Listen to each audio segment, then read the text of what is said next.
우리 한번 옆에 있는 분들과 인사하도록 하겠습니다. 가치관이 바뀌어야 합니다. 우리 한 번 더 인사합시다. 잘 오셨습니다. 오늘은 여러분과 함께 민수기에 있는 본문의 말씀을 가지고 새로운 가치관이라는 제목으로 하나님의 말씀을 잠시 나누도록 하겠습니다. 한 정신병자가 밤에 몰래 백화점에 침입을 했습니다. 밤새도록 이 정신병자가 백화점에서 장난질을 좀 했어요. 뭐를 했냐면 가격표를 자기 마음대로 다 바꿔서 붙인 겁니다. 10,000원짜리에 100만원짜리 붙이고 200만원짜리에 5,000원짜리를 붙여놨어요. 자기 마음대로 다 붙여놓고 나갔죠. 그런데 놀라운 일은 다음날 아침에 백화점 문을 열고 손님을 맞았는데 손님들이 들어와서 아무런 눈치도 못 채고 그냥 엉터리 가격표에 붙은 대로 돈을 주고 물건을 사가더라라는 겁니다. 이야기는 끝났어요. 오늘날 우리 현대인들이 가지고 있는 그 가치관을 비꼬아서 만든 이야기죠. 현대인들의 가치관이 혼돈되어 있기 때문에 뭐가 정말 중요하고 또 뭐가 정말 가치 있는 일인지 모르고 산다라는 거죠. 그래서 아주 가치가 있는 귀한 것을 싸게 취급을 하고 있고 또 쓸모없는 것을 정말 귀한 것처럼 알고 착각하고 살아가고 있다라는 사실이에요. 이 엉터리 가격표를 보고 물건을 사갔던 사람들 곧 누구를 말할까요? 저와 여러분들을 가리키고 있는 겁니다.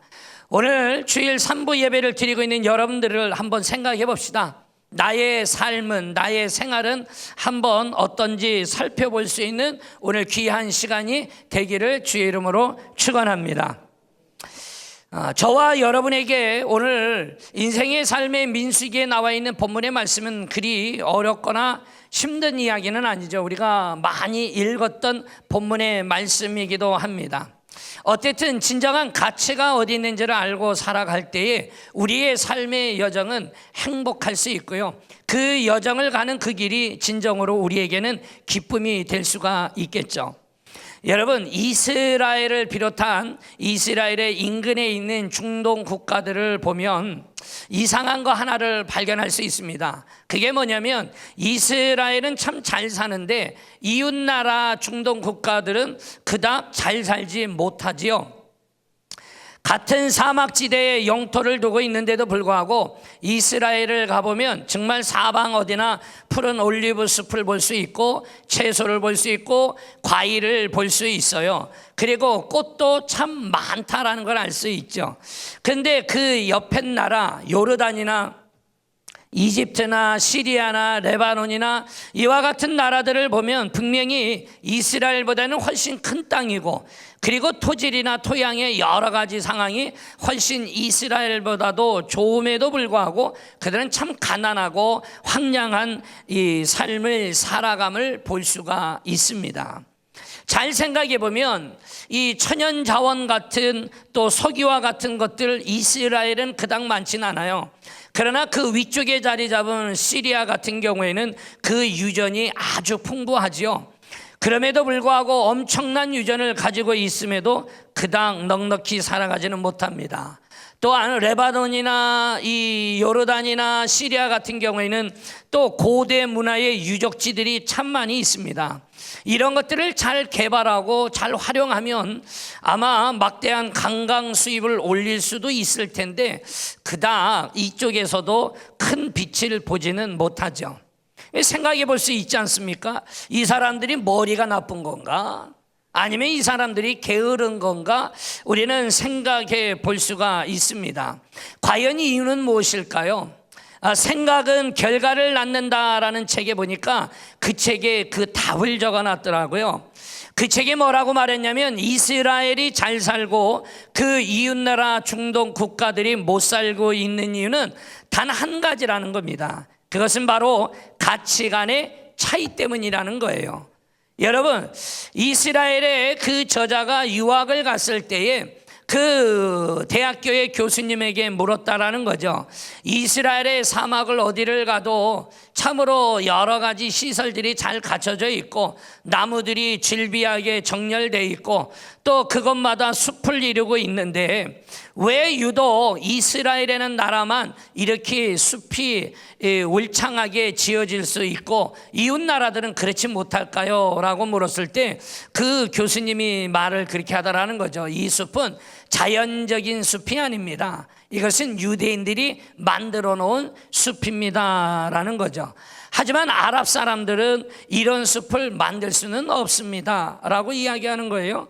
그러면서 그 이유는 분명한데 두 가지 서로 다른 가치관 때문에 그렇습니다 라는 겁니다. 다시 말하면 결론적으로는 이 얘기인 거예요. 아랍인들은 이 땅이 알라 신의 저주한 땅이다 라는 거예요. 그렇기 때문에 이 땅은 황량한 것이고 이 땅은 척박할 수밖에 없다라고 믿기 때문에 이 땅에다가 더 이상 어떠한 것도 손을 쓰거나 노력하지 않는다라는 거죠. 그런데 유대인들은 다르다라는 거예요. 이 땅은 여호와 하나님이 말씀하신 젖과 꿀이 흐르는 땅이라는 거죠. 그러니 이 믿음을 가진 유대인들은 이 땅에서 젖과 꿀을 얻기 위해 사막에 나무를 심기도 하고 숲을 이루며 열매를 딸 수 있는 환경까지 열어놓게 되어진 거죠. 사랑하는 여러분, 아무것도 없는 사막입니다. 한 민족은 숲을 이루어서 풍요롭게 살아갑니다. 그런데 다른 민족은 그 땅을 여전히 척박하게 황량하게 가난하게 살아가고 있죠. 그렇다면 여기는 분명히 우리가 알 수 있는 답이 하나가 나왔어요. 환경의 차이가 아니라는 거죠. 그 사람들 안에 차지하고 있는 그들의 가치관의 차이 때문에 이와 같은 일이 벌어진 것이죠. 여러분, 알라 신이 저주를 내렸다라고 믿고 있는 그 가치관과 이 땅은 하나님이 축복하신 젖과 꿀이 흐르는 땅이라고 믿고 있는 가치관이 전혀 다른 이 두 가지의 결과를 가져오게 되어졌죠. 사랑하는 여러분, 사람의 행동이나 사람의 삶을 지배하는 것, 그것은 그 사람 안에 있는 가치관이라는 겁니다. 어떤 가치관이 그 사람 안에 자리를 잡고 있느냐에 따라서 그 사람의 삶이 달라지고 그 사람의 운명이 바뀌어질 수가 있습니다. 오늘도 이 자리에 예배를 드리고 있는 사랑하는 여러분, 저와 여러분이 오늘 설교의 제목처럼 우리 안에 새로운 가치관의 변화자가 반드시 되어지기를 주의 이름으로 축원합니다. 여자가 공부를 해서 뭐해? 살림이나 잘하다가 시집이만 가면 되지 라는 가치관을 가진 부모 밑에서 자란 자녀는 그는 분명히 많은 실력을 갖고 있고 여러 가지 좋은 것이 있다 할지라도 그는 평범한 부업대기로 살아갈 수밖에 없는 겁니다. 지금도 아랍에 가면 명예살인이라는 것이 있죠. 분명히 법적으로는 금지가 되어져 있어요. 그럼에도 불구하고 종종 매스컴을 통하여서 명예살인에 대한 이야기가 나오지 않습니까? 여러분, 이 명예살인이라는 거 무엇입니까? 이 명예살인이라고 말하는 것은 집안의 명예를 더럽힌 여자를, 집안의 명예를 더럽힌 여자를, 이게 중요해요. 집안의 명예를 더럽힌 여자를 그 아버지나 그 남자 형제들이 지도 새도 모르게 죽여버리는 살인 풍습이 명예살인인 거예요. 분명히 법으로 금지되어 있어요. 분명히 안 된다라고 하고 있어요. 그런데도 여전히 그들 안에 가지고 있는 자리를 잡고 있는 가치에 따라, 그들은 그 가치관에 따라 여전히 이 일이 벌어지고 있는 거죠. 그런데 그 명예를 더럽혔다라는 것이 정말 아주 심각한 범죄를 저지르고 정말 입에 담기 어려울 정도로 어려운 일이라고 보면 또 한번 고민을 해보지 않을까라고 하지만 사람을 임의로 죽인다는 건 말이 안 되지 않습니까? 그런데 그런 이유가 아니에요. 그냥 동네에 소문이 안 좋게 나면, 예를 들면 이거죠. 요새 저 집 아이 여자아이 봤어? 걔 옷차림이 영 아니야. 인사도 제대로 안 하더구만. 이 말이 집안의 명예를 더럽혔다라고 명예살인을 자행하는 겁니다. 아무렇지도 않게 그들은 생각하고 있지요. 사랑하는 여러분, 바로 그 이유가 이들에게는요, 남자는 무슨 짓을 해도 괜찮습니다. 집안의 명예를 더럽혀도 괜찮아요. 심각한 범죄를 저질러도 남자는 괜찮아요. 왜냐하면 남자는 인격을 가진 중요한 존재이기 때문에 함부로 죽일 수 없다는 얘기인 거예요. 이 말을 뒤집어서 말하면 여자는 인격이 없다는 얘기인 거죠. 그리고 열등한 존재이기 때문에 죽여도 된다라고 생각하고 있는 거예요. 그래서 아랍인들이 가지고 있는 기본적인 생각 중에 전생에 잘못을 저지르면 여자로 태어난다라고 생각하고, 여자로 태어나서 공덕을 잘 쌓으면 다음 생에 남자로 태어난다라고 생각을 하는 거죠. 그러니 여자를 죽이는 거, 명예살인을 여전히 하고 있는 거, 법적으로 금지를 시켜도 그들이 하고 있는 거, 그들에게는 아무런 죄가 안 된다라고 생각하고 있기 때문인 겁니다. 사랑하는 여러분, 사람 속에 있는 가치관이라고 하는 것이 그 사람의 행동이나 그 사람의 삶을 얼마나 극단적으로 바꿀 수 있는지를 보여줄 수 있는 아주 귀한 얘기 아닙니까? 오늘 이 자리에 있는 사랑하는 여러분, 사람은 변합니다. 할렐루야. 여러분들이 변화되어야 합니다. 여러분, 사람이 변한다라는 말을 쓸 때는 엄밀히 말하면 우선적으로 그의 가치관이 바뀌는 것을 말하는 거예요. 그의 생각이 바뀌어야 하고, 그의 가치관이 바뀌고, 그 사람 속에서 사람의 행동을 결정하는 속마음이 바뀌게 될 때 그 사람이 변화되었다, 그리고 그 사람이 새로워졌다라고 이렇게 말할 수 있는 겁니다. 그러면 이런 점에서 말한다면 예수를 믿는다라는 거, 예수를 믿는다라는 말은 뭘로 바꿀 수 있을까요? 다시 말하면 가치관이 바뀌는 것이 예수를 믿는다라는 거예요. 여러분, 내가 몸이 교회를 나왔냐 안 나왔느냐를 떠나서 그 사람 속에 가치관이 영적인 가치관, 바로 하나님의 나라의 가치관으로 바뀔 때야 비로소 그 사람이 그리스도인이 된다라는 거죠. 그래야 그가 참된 그리스도인이고 참된 그리스도인으로 변화되었다라고 말할 수가 있는 겁니다. 사랑하는 여러분, 그러면 분명히 여러분은 예수를 믿은 이후에 여러분 속에 가치관이 바뀌었습니까? 질문입니다. 여러분은 예수를 믿은 이후에 여러분들은 정말 여러분 속에 가치관이 바뀌어졌느냐고요. 이전에 옳다고 믿었던 것을 이제는 아니라고 말할 수 있느냐 이거예요. 이전에는 저거 다니면 나는 못 산다라고 말할 만큼이나 절대적으로 추구하고 쫓아갔던 것들, 이제는 아니다, 저거는 아무것도 아니다라고 말할 수 있느냐 이거예요. 그것은 이제는 나에게 있으나 없으나 아무 상관이 없어, 나는 이미 다른 것을 추구한다라고 자신 있게 말할 수 있느냐라는 거죠. 그러니 오늘 여러분들, 우리는 생각해 보아야 됩니다. 교회에 아무리 오래 다녀도 그의 가치관이 변화가 일어나지 않으면 진정한 성도의 삶을 살아갈 수가 없는 겁니다. 그 생각과 가치관의 변화가 와야만이 그가 진짜 그리스도인이 되었다라고 말할 수 있는 겁니다.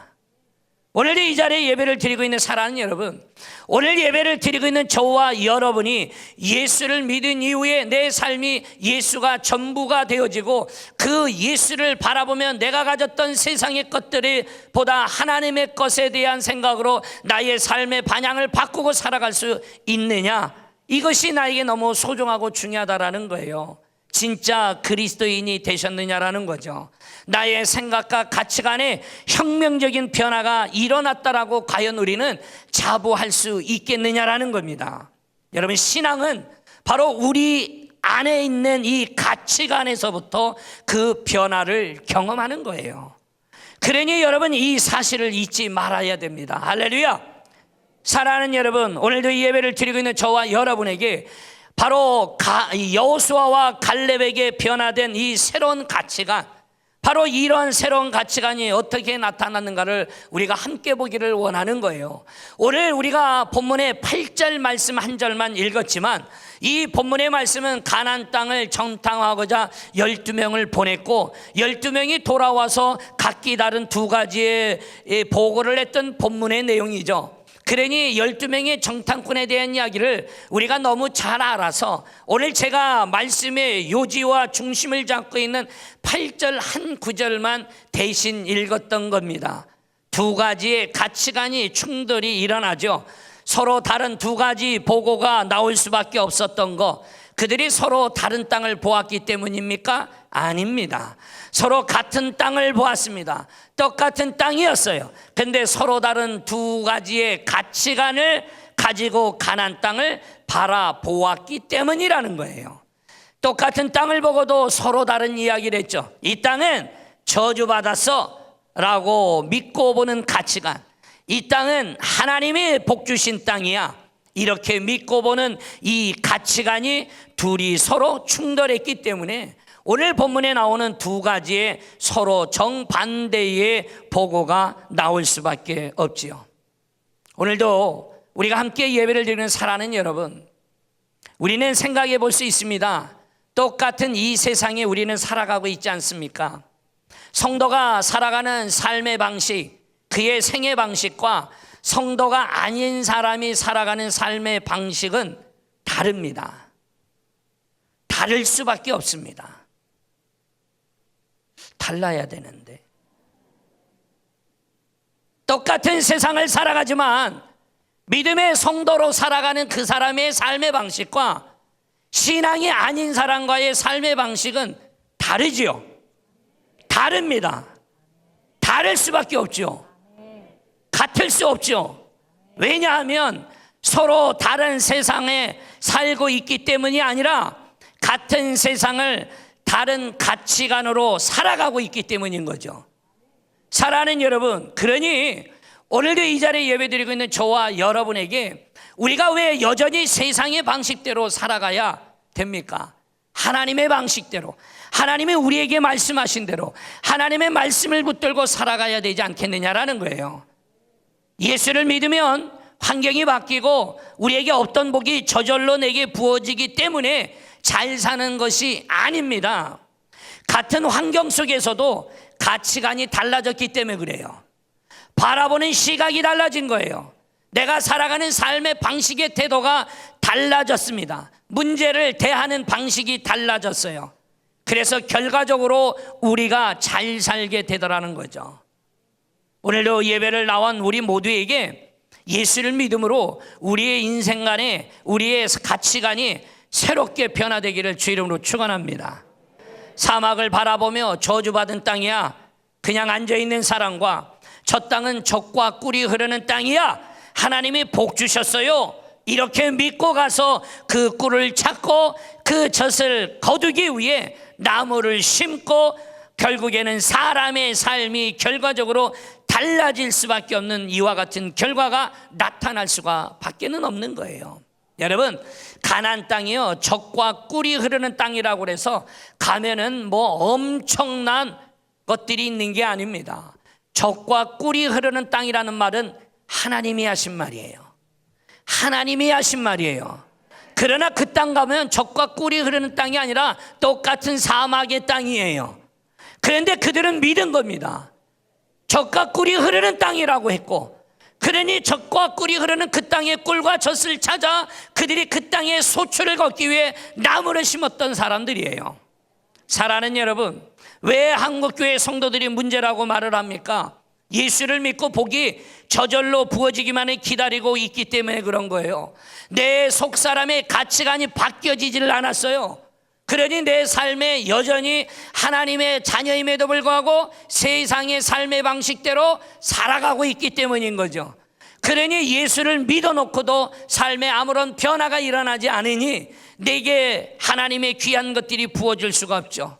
문제를 만나면 두려워합니다. 문제를 만나면 어쩔 줄 모르고 있어요. 문제를 만나면 세상을 향해 이리저리 뛰어다니기만 바쁘죠. 여러분, 그러다가 실패라도 하면 내게 있었던 모든 걸 다 잃어버린 것처럼 우리는 그 자리에 털썩 주저앉아 우리는 모든 것을 자포자기하죠. 도대체 문제를 뛰어넘을 줄을 모르는 거예요.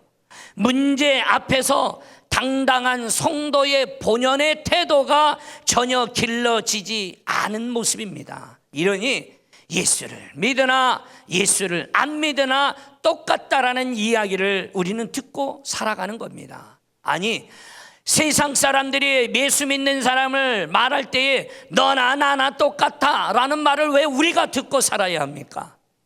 사랑하는 여러분, 주님 안에서 가치관의 이 변화를 경험할 수 있는 오늘 이 시간에 예배를 드리고 있는 저와 여러분이 되어지기를 주의 이름으로 축원합니다.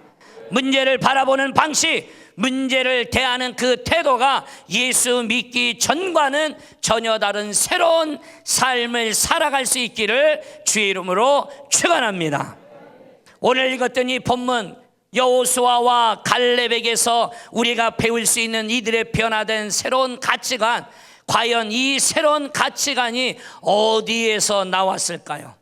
저는 오늘 8절을 중심으로 두 가지만 말을 하겠습니다. 첫째는 바로 하나님의 주권을 믿는 믿음입니다. 할렐루야. 8절의 말씀을 다 같이 읽어보도록 하겠습니다. 14장 8절입니다. 시작.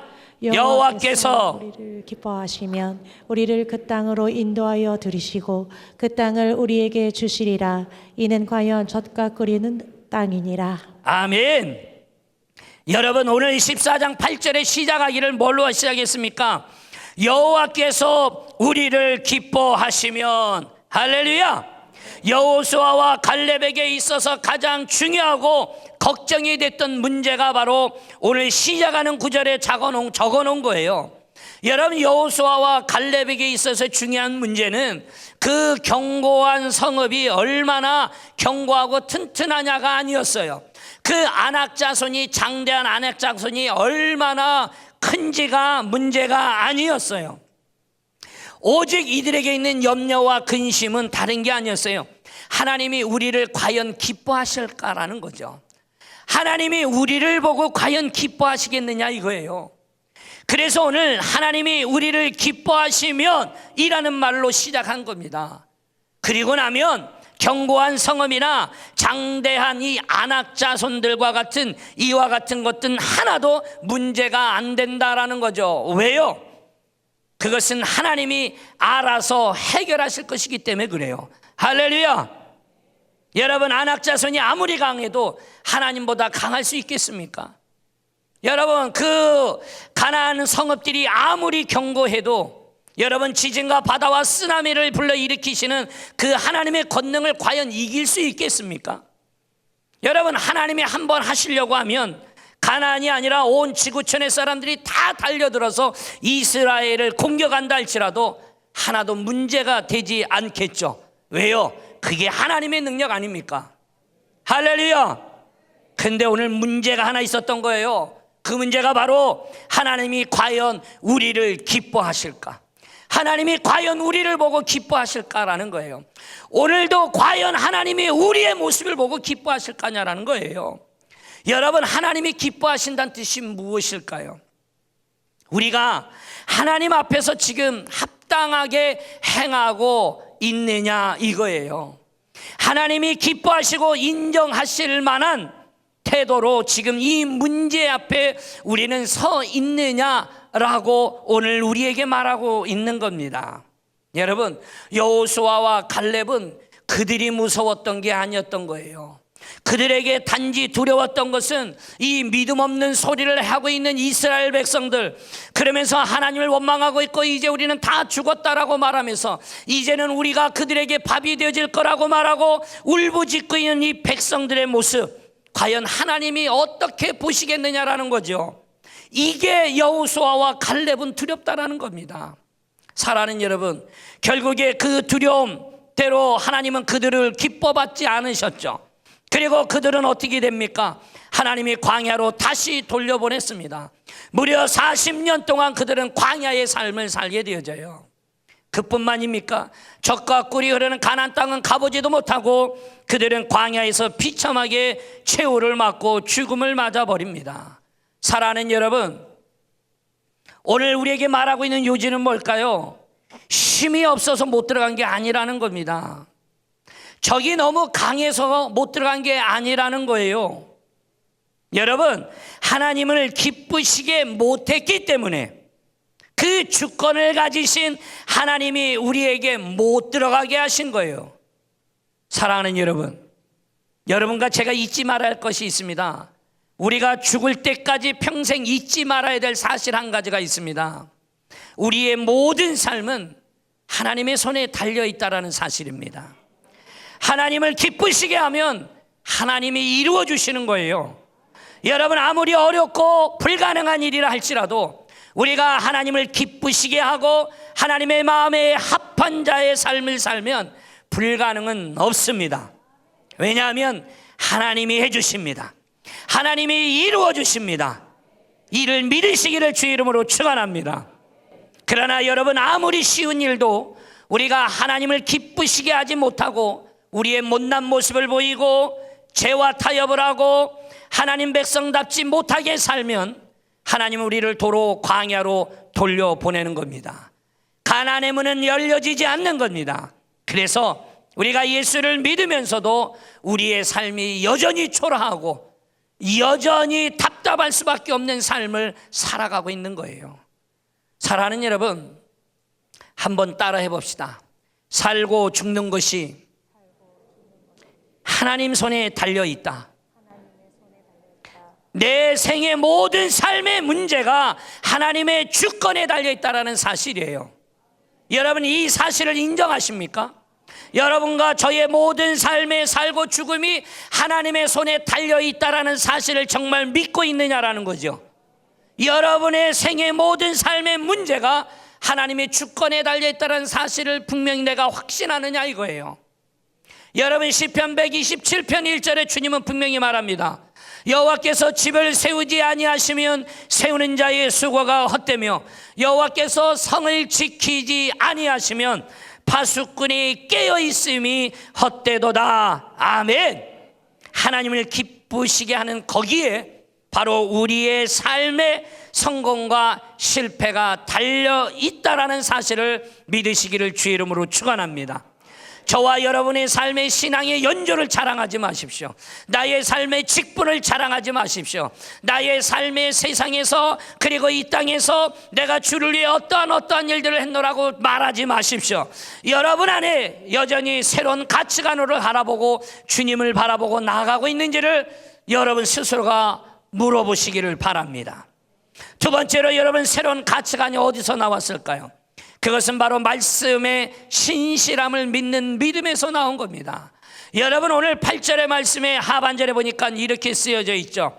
이는 과연 적과 꿀이 흐르는 땅이니라. 아멘.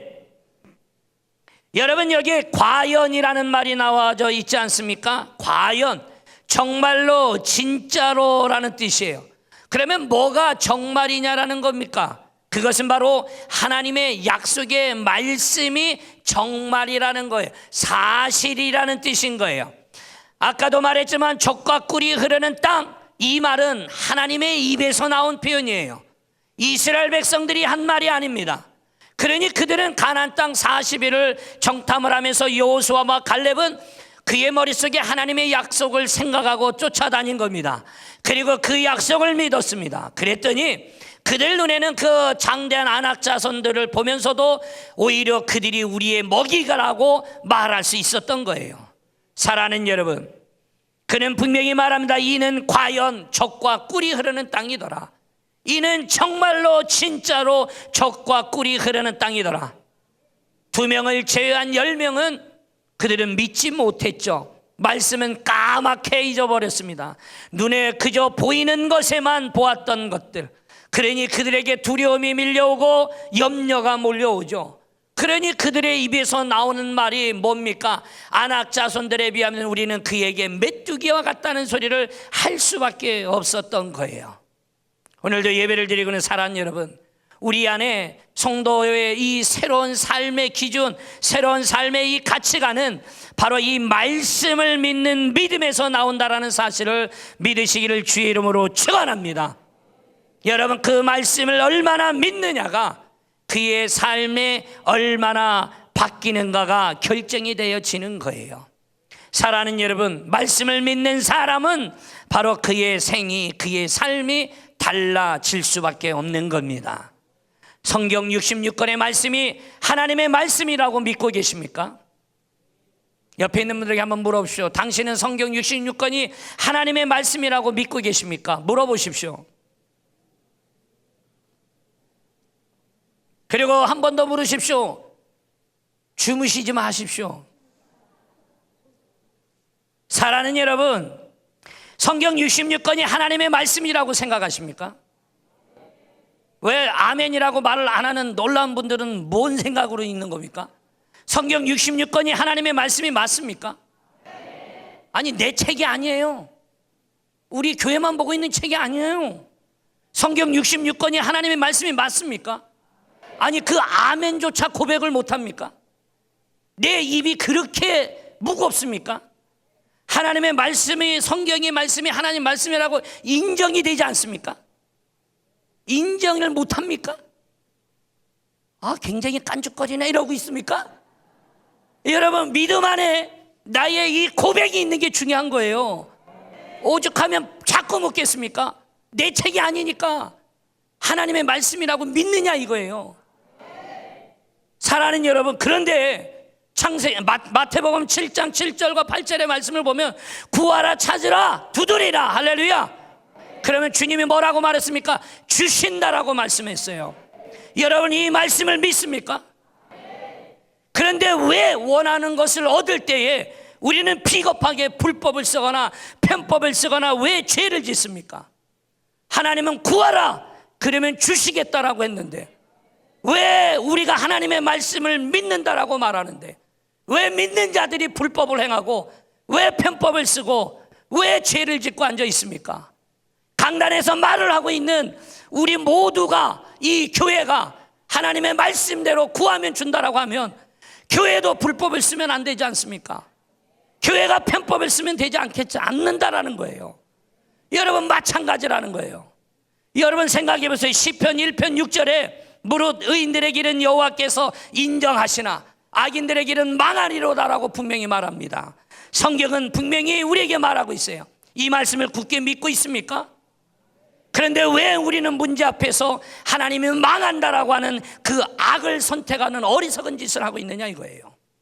하나님의 말씀이 불변하지 않는, 변하지 않는 하나님의 말씀을 믿는다라고 말하면서 왜 우리는 뒤돌아서면 악을 행하고 왜 뒤돌아서면 불법을 행하고 예수를 믿는다라고 말하면서 성경이 하나님의 말씀이라고 말하면서 성전문을 나가면서 왜 거짓말을 합니까? 여러분, 마태복음 28장 20절 하반절에 뭐라고 말합니까? 볼지어다 내가 세상 끝날까지 너희와 항상 함께 있으리라. 아멘. 여러분이 주님의 약속의 말씀을 믿으십니까? 근데 왜 우리는 쓸데없이 염려하고 걱정하고 왜 우린 자리에 누워 살고 지내느냐 이거예요. 하나님이 나와 항상 함께 하겠다고 말하지 않습니까? 하나님이 한 번도 우리 곁을 떠나지 않냐고 우리와 함께 하고 있다라고 말하지 않느냐 이거예요.